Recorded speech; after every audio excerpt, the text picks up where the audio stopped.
They match his jacket. What's with that? Do a cameo up there for the YouTube. We'll put you on YouTube.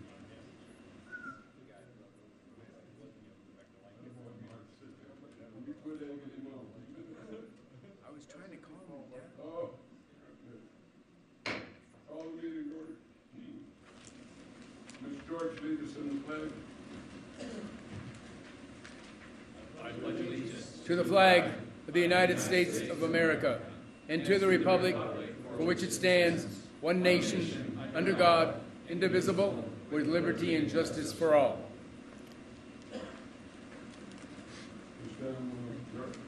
At this time, we'll observe a moment of silence.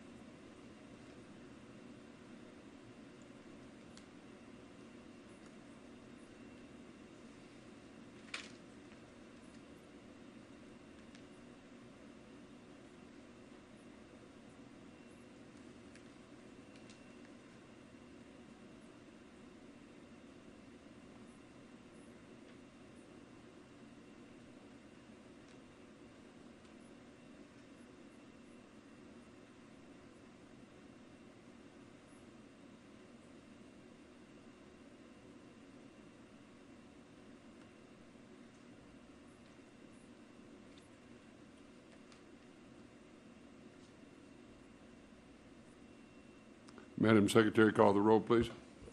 Yes, Jeff. Absent Guston. Absent Zadra.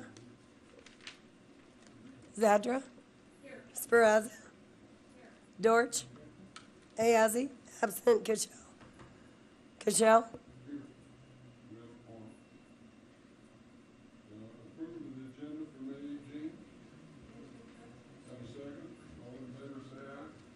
Those that oppose, no. Motion carries unanimously. Public comment. Earl Ammerman.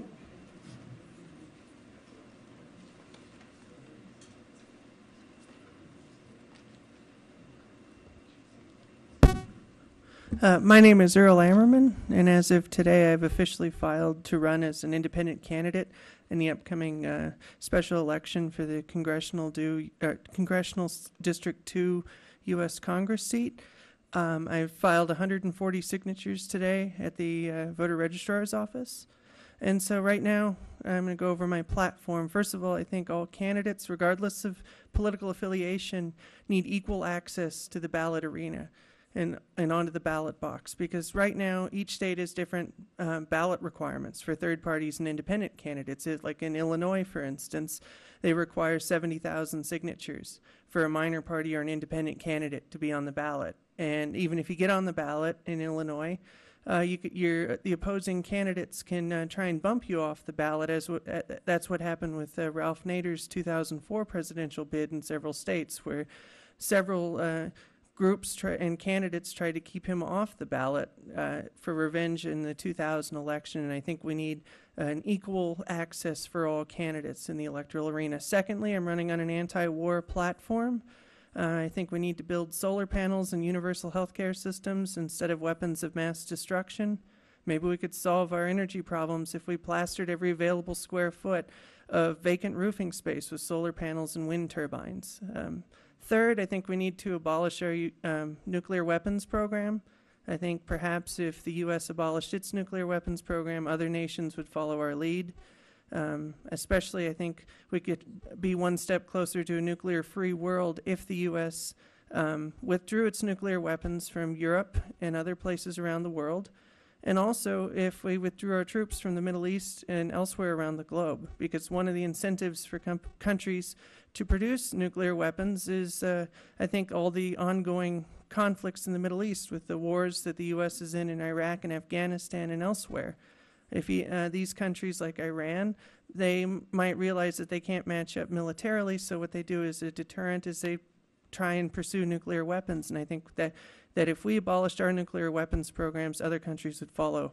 I also think we need a universal healthcare system for all that would cover everyone, regardless of pre-existing conditions or ability to pay.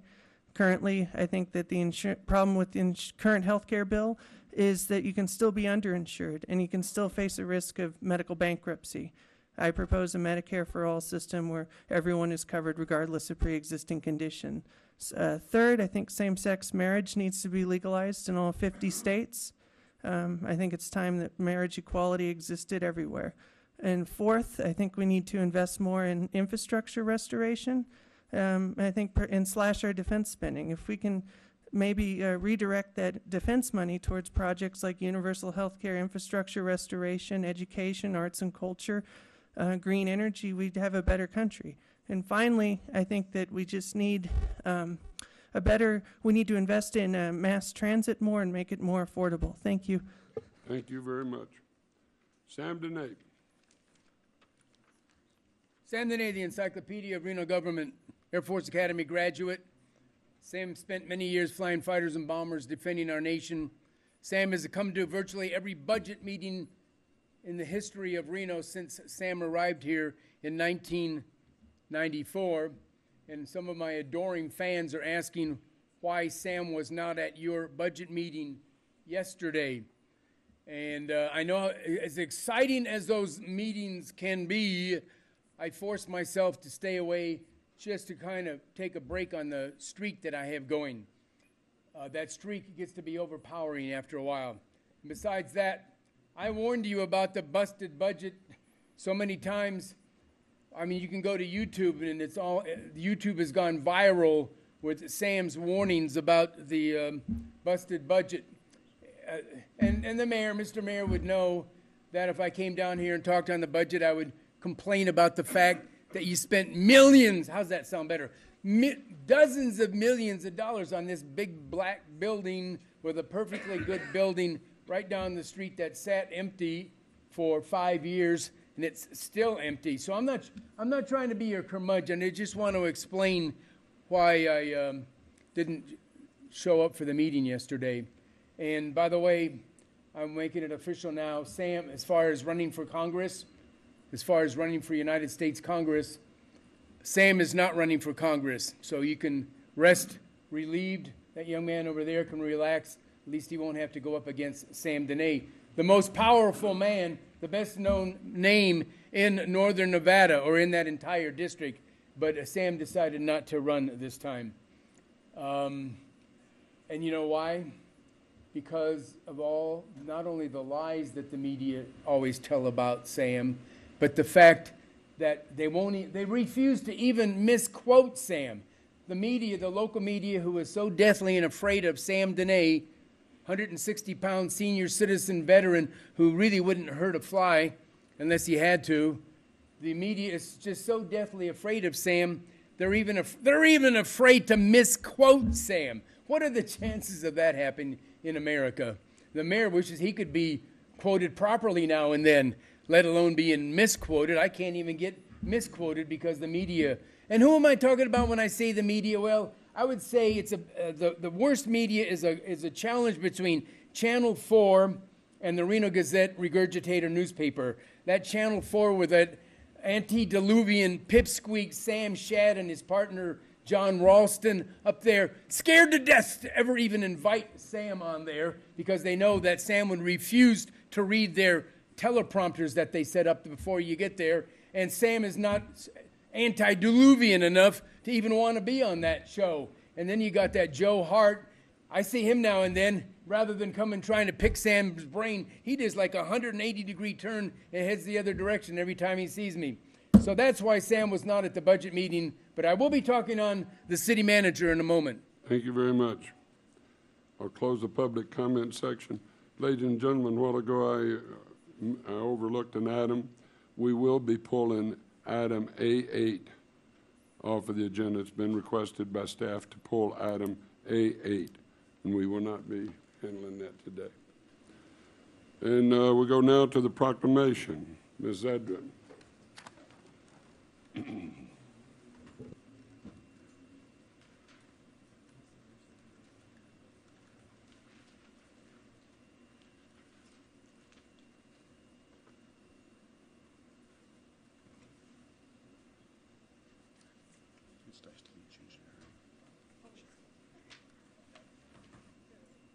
Thank you, Mr. Mayor. This is in recognition of National Public Works Week.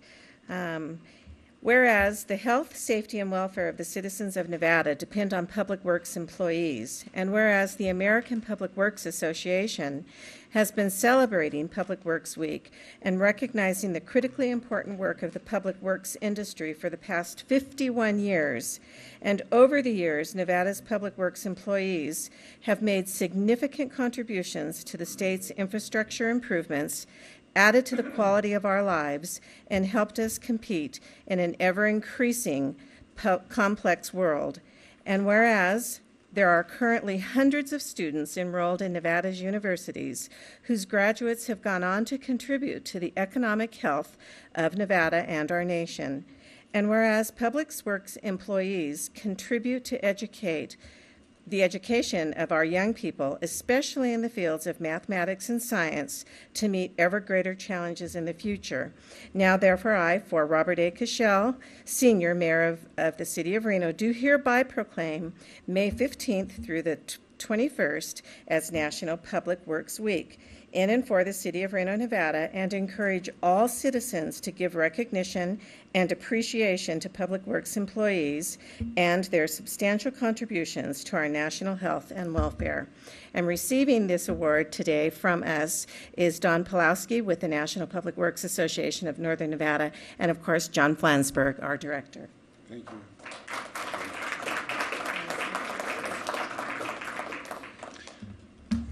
Obviously, if you look at the agenda, I'm not Deanna, but since she's not here, on behalf of all the American Public Works Association members, the public works professionals, I'd like to thank the City of Reno for the recognition that is given or presented here with this proclamation.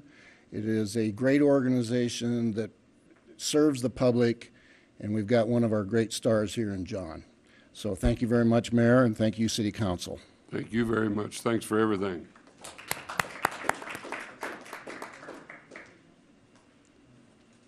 Item A6, discussion, direction, potential approval of a contract for the city manager.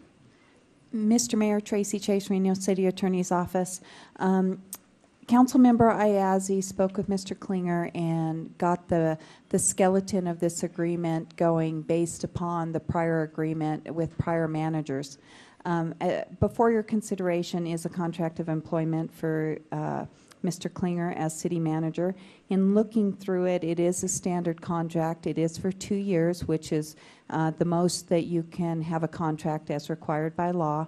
In relation to, it does have management benefits in it, and there was a question about sick leave benefits. What sick leave benefits are for management is upon retirement from the city, there's a sick leave ability to use hours to purchase either PERS or deferred compensation. There is no actual payout to the employee directly in cash.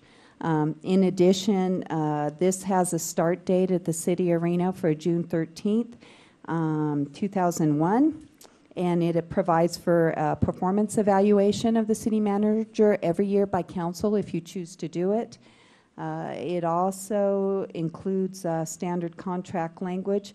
Mr. Klinger indicated that he wanted the automobile allowance reduced from the $750 number to $500, and also instead of the prior 10-hour vacation accrual for city manager, he took it down to 8. So if you have any questions, I'll be happy to answer it. Okay, any questions, Ms. Fraza? Yeah, and Tracy, I did bring this up on the sick leave. It's just this sick leave is a sticking point for me. I did bring it up, Mr. Mayor, under Ms. Streska's contract as well. I just philosophically don't believe in sick leave buyouts. I think sick leave is there for the purpose. If you're sick, to use it. So I think there is the issue of the severance package in here, which is different. I understand it's part of our management package, which is in the language, Tracy, that's referred to, I believe, in Article 3 under compensation and benefits. But, Mr. Mayor, I do have an issue with the sick leave payout. I'm not saying accrual of sick leave, I'm just saying upon termination or retirement, I don't believe there should be a sick leave buyout. And I don't think Mr. Klinger would fight over that. So can we make a change to that?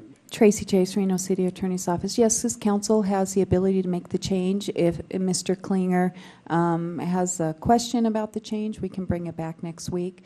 But just for the record, it's just a retirement benefit. If, for example, the city manager was here and didn't retire directly from the city of Reno, there would be no benefit of sick leave utilization to purchase accruals. Huh? Also, Mr. Mayor, just for the record, this does reflect a 7.5% reduction. So I do want that in the record from what was Donna Dreska's salary, because that's what we're asking the rest of our city employees to do. So I'm comfortable with the contract with that modification on the sick leave to move forward. That's a motion. Do I have a second? Any further discussion? Yes. Oh, we do have a public comment. Almost forgot him. Mr. Dene. Sam Dene, the Encyclopedia of Reno Government, and it would have been nice during this discussion for the folks out in TV land, and they'll see it on YouTube after I'm finished with it. Be nice to know what this 7.5% reduction amounts to. Is it 7.5% below $500,000, or $700,000, or $800,000, or 7.5% below $250,000? What money amount are we talking about there? Just so the media won't have to work real hard to try to track down the truth on their own. And that's all I have to say about the salary, other than the fact that I remind you that Sam Dene, who does not have an accounting degree, but he has a degree in common sense and a degree in just general knowledge of what goes on all around Reno, having been at virtually every meeting since 1994, Sam knows. And Sam, I remind you that Sam offered to take this contract, whatever it is, not 7.5% below what is standard. Sam was going to take it 1/2 of what the standard salary is. That's what Sam offered you. And Sam would be a bonus at that salary. As a matter of fact, I'll even take half of whatever salary you're talking about after this 7.5% reduction. In other words, I'm leaving the contract open to half of whatever you're offering this man. Like that's going to happen. Not. But I do have a few things to say about this contract. The first thing that young man to do, Andrew, remember we've got Andy the Magician Green was over there, his predecessor, and Charles the Wizard McNeely was his other predecessor, so he's going to sort of combine both of those. So I've racked my brain to figure out a proper name for him that he might be able to live up to, so I've come up with Andrew the Abracadabra Man Klinger, or just the Abracadabra Man for short. I think that one of the mandatory orders that you should give that man when he walks in here, he should have to meet with Sam on a neutral ground or anywhere. He should have to meet with Sam at least once a month. And Sam, being the good citizen he is willing to do that for free. Now that would seem like a brilliant thing for that man to do. Then he would be able to balance all of the flapdoodle that you throw at him, the flapdoodle he reads in the newspaper, or the flapdoodle he sees in the news, or any flapdoodle he's been insatiated with up till now. Meet Sam and find out that Sam is, the chief over there knows, Sam is actually one of the other chiefs, the police chief too. They know that Sam is actually one of the nicest guys around, one of the nicest guys you could ever meet. And that's not digressing from the agenda. The fact of the matter is, he should do the citizens of Reno a big favor and meet with Sam at least once a month. Thank you very much. I'll close the public comment and I'll bring it back. I have a motion, I have a second. Any further discussion? All in favor say aye. Those that oppose, no. Motion carries unanimously. And now we go to the discussion and potential direction. Good to see you. Thank you, Mr. Mayor. Great to see you, too. Great to see all of you. Nice to be in City Hall. For the record, Cadence Matievich, representing, listen to me, like I'm in front of a committee. I'm your Legislative Relations Program Manager, and here today with the update for the 15th week of the legislative session. This is an important week. Friday marks one of the important deadlines for passage of bills out of committee in the second house.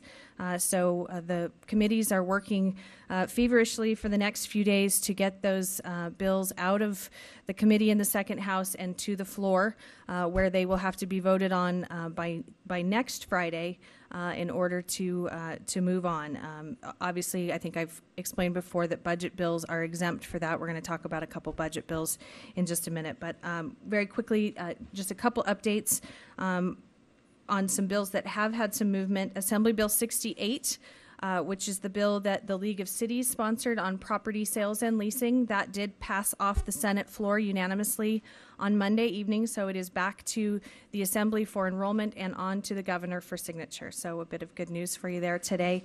One other bill that I know the council has been keenly interested in, SB 304, that's Senator Leslie's bill pertaining to elections by ward, will be on work session in the Assembly Legislative Operations and Elections Committee tomorrow.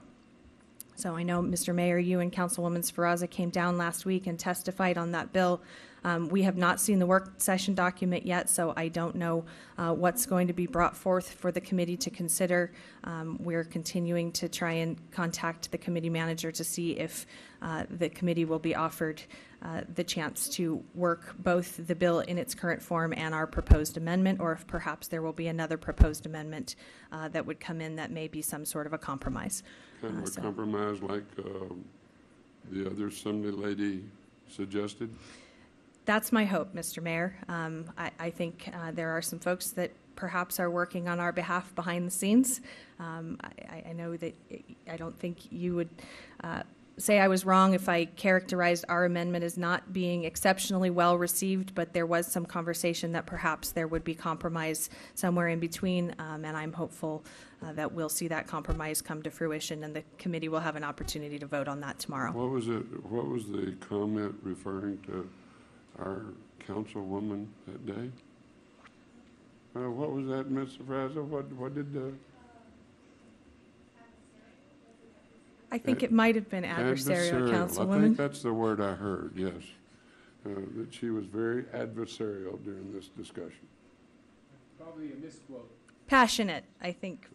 Passionate Perhaps. might have been better, but adversarial is what came out of the other side. But the person that... I think it was my side, actually, Mr. Mayor. Came from that side. I just didn't know a difference of opinion made someone adversarial. No, I didn't So- either. But anyway, they listened, and I'm hoping the person that accused her of that had some good words of how maybe it could be a compromise, so I hope they follow through. With that, Mr. Mayor, I have a couple of things for the council to consider today. I want to revisit a bill that you all heard last week when I wasn't able to be here because I'd been called to a meeting, and that's Senate Bill 391. That's the ethics bill. I know that Mr. Good had an opportunity to forward a copy of that on to all of you. Just wanted to see if you had any questions. That bill is also going to be up in work session tomorrow.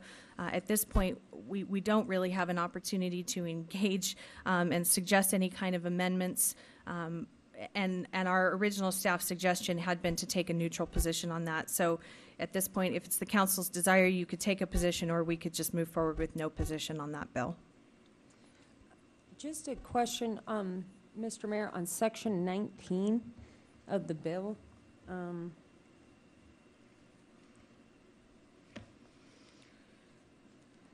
I mean, essentially what they're doing is they're prohibiting the private sector from hiring elected officials after they're out of office. Am I reading that correctly?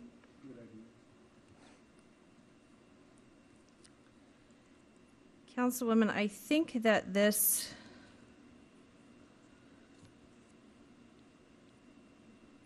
would say that public officers, so elected officials or employees, can't lobby the legislature. Okay. You may recall prior to the session, there were some concerns in Clark County of a former legislator perhaps being hired as a lobbyist to represent some interests down there. I think what they're looking to do is insert a cooling off period. I don't know if our attorney's office has had an opportunity to review this bill in depth, but if I recall correctly, Councilwoman, that was the testimony in the bill hearing, that it's intended to be lobbying in front of the legislature.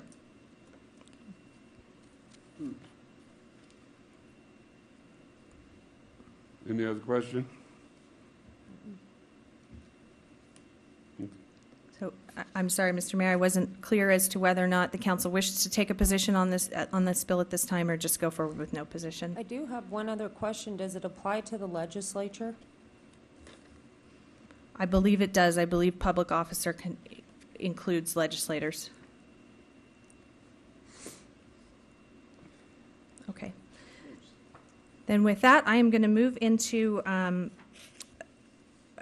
at this point, their staff doesn't have a formal recommendation for you, but wants to bring forward for your consideration the plan that's been presented by the majority leadership and the majority party. It's been entitled Reconstructing Nevada for the 21st Century, also referred to as the Reconstructing Nevada Plan. This is a plan that, as I said, the majority leadership released about 10 days ago now, maybe a little less than that. And what I have for you today is a very condensed version. I want to be clear that this is not their entire presentation. Their entire presentation was nearly 100 slides. And so we have attempted to take out and pull out for you the portions that we think will be most relevant for you to consider. Local governments have been asked to bring this plan back to their governing bodies for your consideration and potentially for your endorsement of the plan. So I am going to try and give you an objective overview of it, and then relate some other bills that tie into this plan. And so with that, Lynette will help me out here. Essentially, the plan includes three key elements as it pertains to revenue. Element one, as you'll see there, provides a bridge, and Element 2 creates a new tax, which is a transaction tax. That's a tax on services. Element 3 creates another new tax, which is called the margin tax, and I've got some additional information in the presentation for you here. Element 1A, really this is existing revenues. It's some of the additional revenues that came in through the economic forum's increased projections, some other adjustments there. These adjustments really don't pertain to the city of Reno per se, but just wanted to give you this piece as it's a part of the overall package. Element 1B is extending the tax sunsets. I'm going to talk in a minute about Senate Bill 491. Which initially was introduced as the bill to extend the tax credits. As it was introduced, the council will recall it was continuing the redirection of 9 cents of property tax that's collected in Clark and Washoe counties to the general fund budget. In its current amended form, those redirections are no longer in that budget, so those monies would be coming back to us as they were scheduled to sunset. So that's element. Yes, you can. Go ahead. Cadence, I mean, what are you looking for here? I mean, I think we've kind of all read about this in the news, but what are you looking for here? Not you, but I mean, what's the... Councilwoman, I've been asked to present the elements of the plan to you for you to consider. Consider what? Potentially supporting the plan or not supporting the plan. I mean, the ask from the majority party was certainly to give our elected officials an opportunity to hear the various elements of this plan, and perhaps to adopt a position of support, in which case the ask was for you all as local elected officials to advocate on behalf of the plan and to have your staff that's in the building do so as well. So let me get this straight. They want us to endorse this plan and continue to take money away from local governments. Councilwoman, actually, not definitively no, but in the current version of SB 491, which is the sunset bill, that diversion goes away. We, the city of Reno, the portion that was originally to be diverted away from us would come back to us. As you know, the counties were facing much more significant, as far as dollar value go, service shifts, being charged for services that the state provided. I did have a chance to talk with my counterpart from Washoe County this afternoon.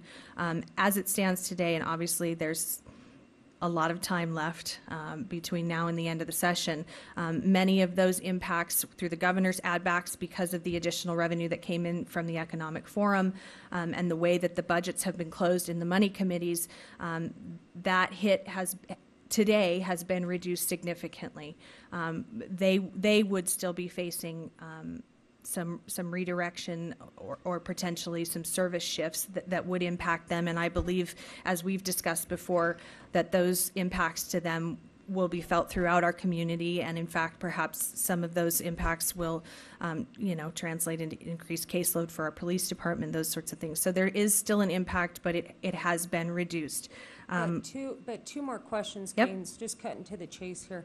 Wasn't there a ballot question on the in all 17 counties last election that the voters clearly said, no to the state taking away local government revenue?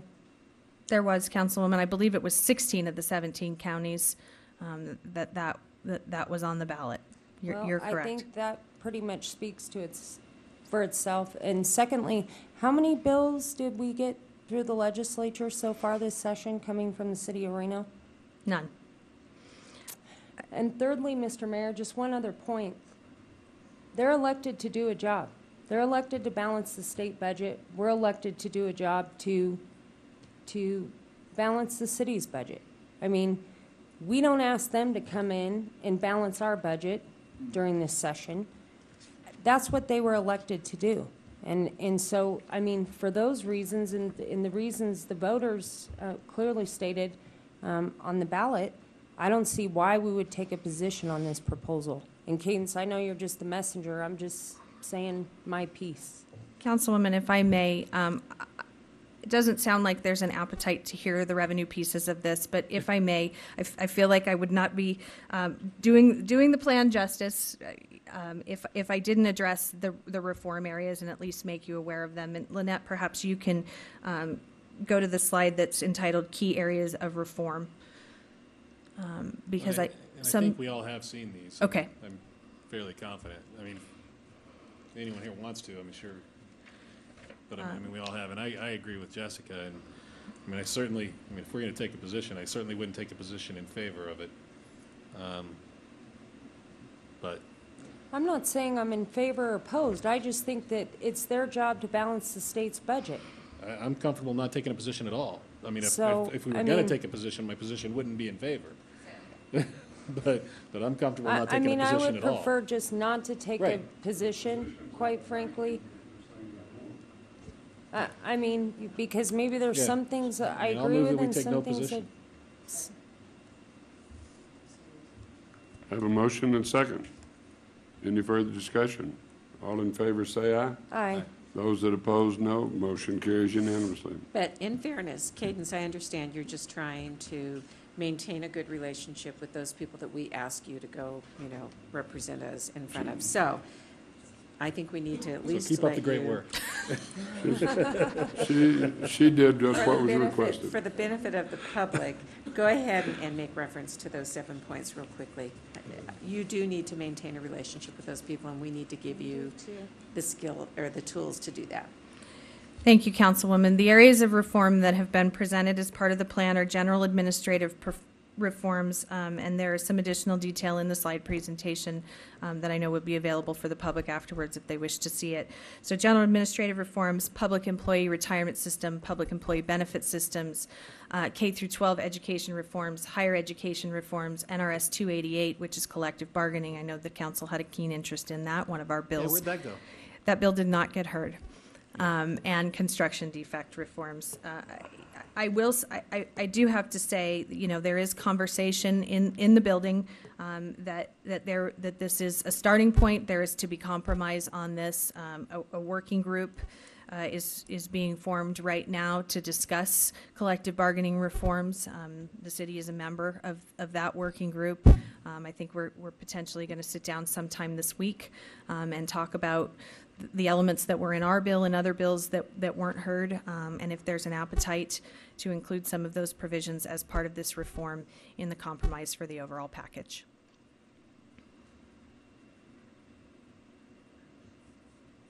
Understood. All right. Any other questions or anything? Mr. Abney, did you have something you wish to say?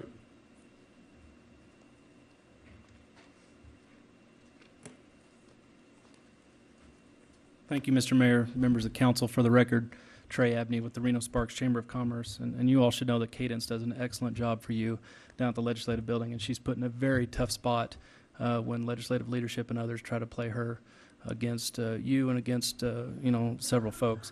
I can tell you I appreciate the motion that you made very quickly, and I appreciate all the comments from Councilwoman Ferraza. This margins tax and sales tax on services is not going anywhere. The only thing that's in discussions is an extension of the sunsets. Okay, that's about $650 million.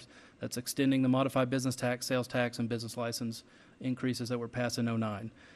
In order to get that done, you see those list of reforms that the legislative leadership put out, very eerily similar to the list of reforms that the Reno Sparks Chamber and the Las Vegas Chamber have given. We have handed leadership and members of both caucuses a list of specific bills that are still alive and specific things that we want to see done to those bills. There is a bill still alive that deals with collective bargaining, and as Cadence mentioned on Friday morning in Assembly Government Affairs, that conversation was cracked open when the Las Vegas Chamber and our chamber presented a list of specific amendments to that bill that we want to see, and a lot of those were issues that the City of Reno's bill addressed. I'm not optimistic at this point that we get to even the sunsets. I don't think the problem is Democratic leadership doesn't see sunsets, extending the sunsets as a big give on their part, and so they're not going to probably give a lot on reforms. The Republicans have a long list, as you can see there, and each one of those has specific sub areas underneath. The Assembly Republicans have been willing to deal and say that they're going to move on these areas. Senate ours have still said they're not willing to deal at all. If you get a vote on sunsets, it will take a significant amount more reforms than what legislative Democrats have put forward so far. And so I can tell you you will get some of these K through 12 education reforms are moving forward. They're not near far enough, but there's some good first steps. I would argue that NRS 288, frankly, is a hill to die for. And so that is going to be the most difficult, but they are willing to have the conversation all of a sudden in the past week. So it is being talked about. The chambers are certainly doing all we can to help the local governments with this issue, and it's a big cost saver, and it costs all the taxpayers. And so we will move forward and see what happens June 7th. Thanks. That's all I have. Thank you, Mr. Mayor. Thank you. Any other discussion? Any other questions? Chair will make a motion to entertain a motion to accept the report. Have a motion. Second. All in favor say aye. Aye. Those that oppose, no. Motion carries unanimous. Thank you very much. Item A9, discussion potential direction to staff regarding budget. Mr. Mayor, I placed this item on the agenda in case we had unfinished business from last night's public hearing. I don't believe that we do. We have a list of questions that we're working on from last night, and if there are any further questions that we can bring back to council, we'll be glad to do so. Otherwise, I have no report. Okay, Mr. Dene, you wanted to say something? Sam Dene, the Encyclopedia of Reno Government, and I'll be very brief. I was criticized by some staff members for not being here at the budget meeting yesterday. So I did notice that you were going to talk about it today, so I thought I'd kill two birds with one stone. And by the way, Sam loves being called adversarial. I think it's a compliment. One of the lousiest terms in government is he's or she is a consensus builder. What a bunch of baloney. All you think about then is money going under the table and offshore accounts, consensus builder. I'm not trying to criticize anybody in the room who thinks they might be a consensus builder. I just prefer the concept of adversarial. Stick to your guns, figure out what's going on and stick to your guns unless you're proven wrong. And Sam was proven wrong once. He admitted it, and then it turned out he was wrong for admitting that he was wrong because he was right. So there you go.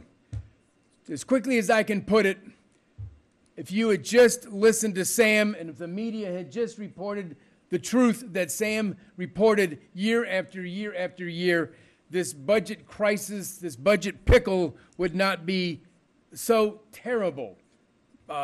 Hundreds of people laid off. And I still got a solution for that. Be a bully pulpit. You guys be a bully pulpit. 50% pay cut.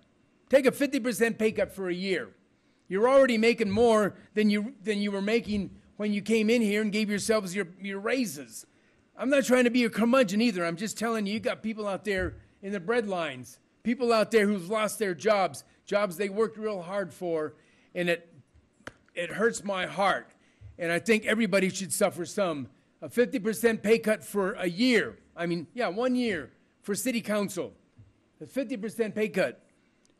And then you'll have the bully pulpit to tell the other folks to take that pay cut. How hard is that to do? Then everybody suffers semi-equally. I just don't like this concept of $500 a month car allowance for somebody. If you're taking a job, it should be your job to get to and from work on your own. And I'm not trying to criticize that new guy, and he said he went down from $750 down to $500 a month. But how many car allowances are out there? And that's just nitpicking. I'm just saying, let's everybody take this cut. And I know Mr. Mayor's going to want me to say, well, take a cut on your retirement, my measly little military retirement fund. And I might even consider taking a hit on that, although you guys make more in a week than I make in 6 months on my retirement salary. So if we want to do it, let's do it a dollar for dollar cut, if you want to go there. Okay, I'll give but up. I don't think... I'll give up. You give up? For dollar, if you'll give Not up for dollar for dollar, I said percentage-wise. Percentage-wise. You said dollar for dollar. Well, then I did misquote. There I was, wrong again. Thank you for catching me. Because if you're going You know what I dollar for meant. dollar, You knew I'll what I play- meant. I'll play with you. I'm sure that that'll be the headlines. Sam Dene agrees to cut his entire retirement salary if they will take a 50% pay all cut. of it. I don't want you cut. You give know up what I meant. 50%, I'll give up 50% you of know my what I- salary. You take You calculate 50% what cut, your I'll 50% I'll is. tell you what I'll do. You give up 50% of your retirement, and I'll give 100% of my salary. Oh, no, that's not even fair. You're so rich you don't even need the salary you got. I'm amazed you don't Never send mind, it I'm off not to going the... any further. Let's go. Finish up. Your time's out. All right. Yes. Budget, Kevin, the questions that came up yesterday, we're going to have those for the wrap-up. Yeah, staff is working on those right now, Ms. Fraza, and we should have them by next week. Item A10, do you want to,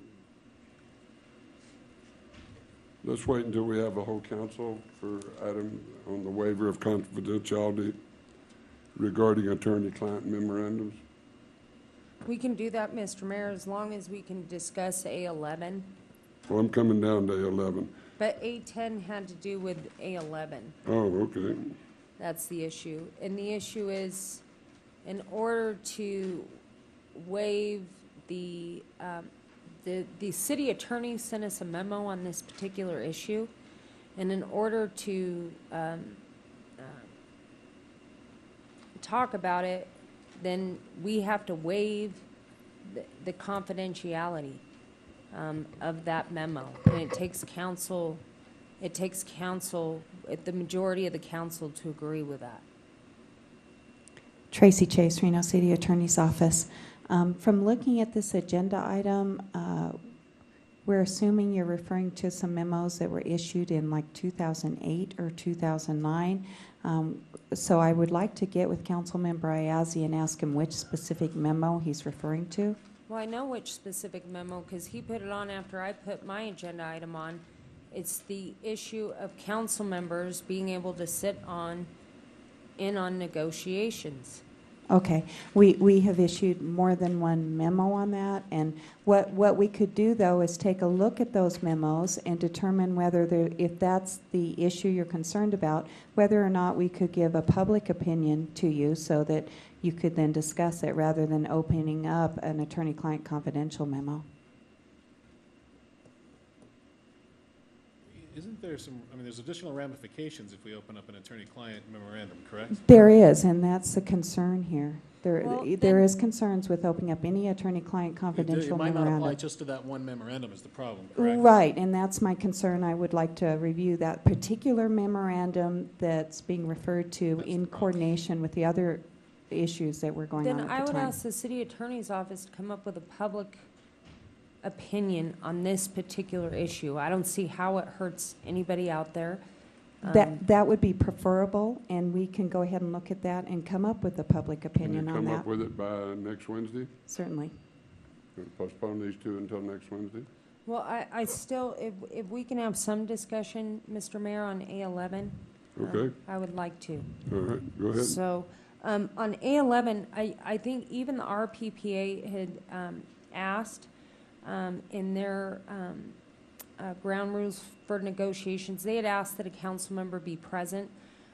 I believe that this would help, Mr. Mayor, speed up the process. I mean, we're meeting like every single day. Staff is calling meetings because we're going back and forth, back and forth. My issue here is to try and make the process more efficient, sitting down with our labor leaders. I mean, ultimately, the council still has to approve anything, but I think that if each council member were to sit on, and I don't care how it's done, I would just like to see us get some contracts completed. And it seems like we've been kind of at a stalemate. I hear from one side that we're not getting all the information, and then I hear from another side that they're giving us all the information, and that's what concerns me. And I think you take that out if a council member is allowed to be present in those negotiations. Okay. Any other discussion?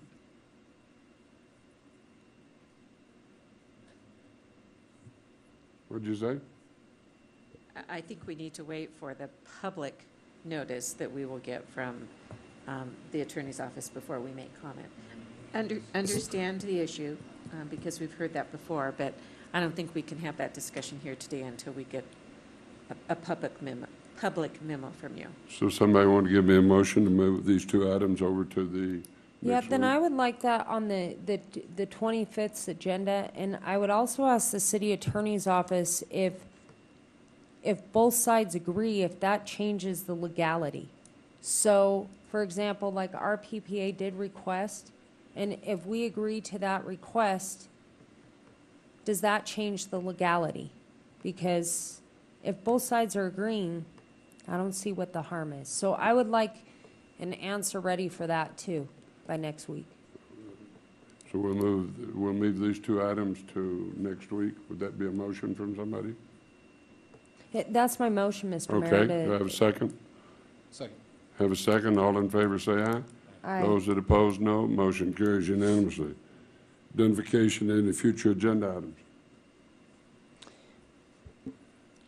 The one that I always like. I love that one. Hold on, Mr. Mayor. Are we going to put on, Kevin, is there going to be a place on the agenda when we have to post potential agreements with different bargaining units? I know there's a few in particular where we might have a tentative agreement, and I know that has to go out and be voted on. So does that come to us on the 25th, or does that come to us after it goes to the membership to vote? Just trying to find out the process here. Or does that need to be agendized? Mr. Mayor, the way that works is the union negotiating team and the city negotiating team come to a tentative agreement, which we can then move forward for a vote of the union and bring to city council. If we had one this week, we'd be able to put it on next week's agenda. Okay, I thought my I thought we understanding. were just told that, well, I guess I can't. Tracy Chase, Reno City Attorney's Office. This probably should be an agenda item for next week, but to consider an amendment to a collective bargaining agreement, you have to hold a public hearing. You can open that public hearing or put it on your agenda as a placeholder until such time as you're ready to vote on it, and that would be in coordination with the city manager's office. But not until after the union's voted on it, correct? I mean, they would have to ratify it Tracy first. Chase, either way, it's up to this council. You can determine whether or not you would consider that agenda item after the union actually votes on it, and you know you have only your approval left to make sure all those terms and conditions would be finalized, or you could tentatively go ahead of time and let them go up, but then if there's any changes, then you don't have a meeting of the minds on the agreement, because for everyone to agree to agreement, you have to agree to all terms alike on both sides of a contract. So it's better course to wait till there's ratification from the union. So we don't need that on our next week's agenda? Tracy Chase, it would depend where, I don't know how quick some of these labor agreements can actually be voted on. There's a number of them out there, so I can't answer that off the top of my head. Perhaps the city manager would know the timing needed for each of the unions. Some of them have longer times in their bylaws than others. For the ones that we're currently closest with, one of them would need over 30 days for their vote, so that one would wait till later in June. Another one has a much shorter time frame. I believe it's a week, so it would just depend on when we got to the point where there was a tentative agreement, and that would start the clock for the union vote, and that, of course, would affect the timing for us. But like I originally said, we could bring it back at any time after that point, and you could decide when you want to hear it. Okay, thank you. All right. Anything else? I know you do. I just can't wait to get there myself. All in favor, say aye. Aye. Those that oppose, this meeting's adjourned.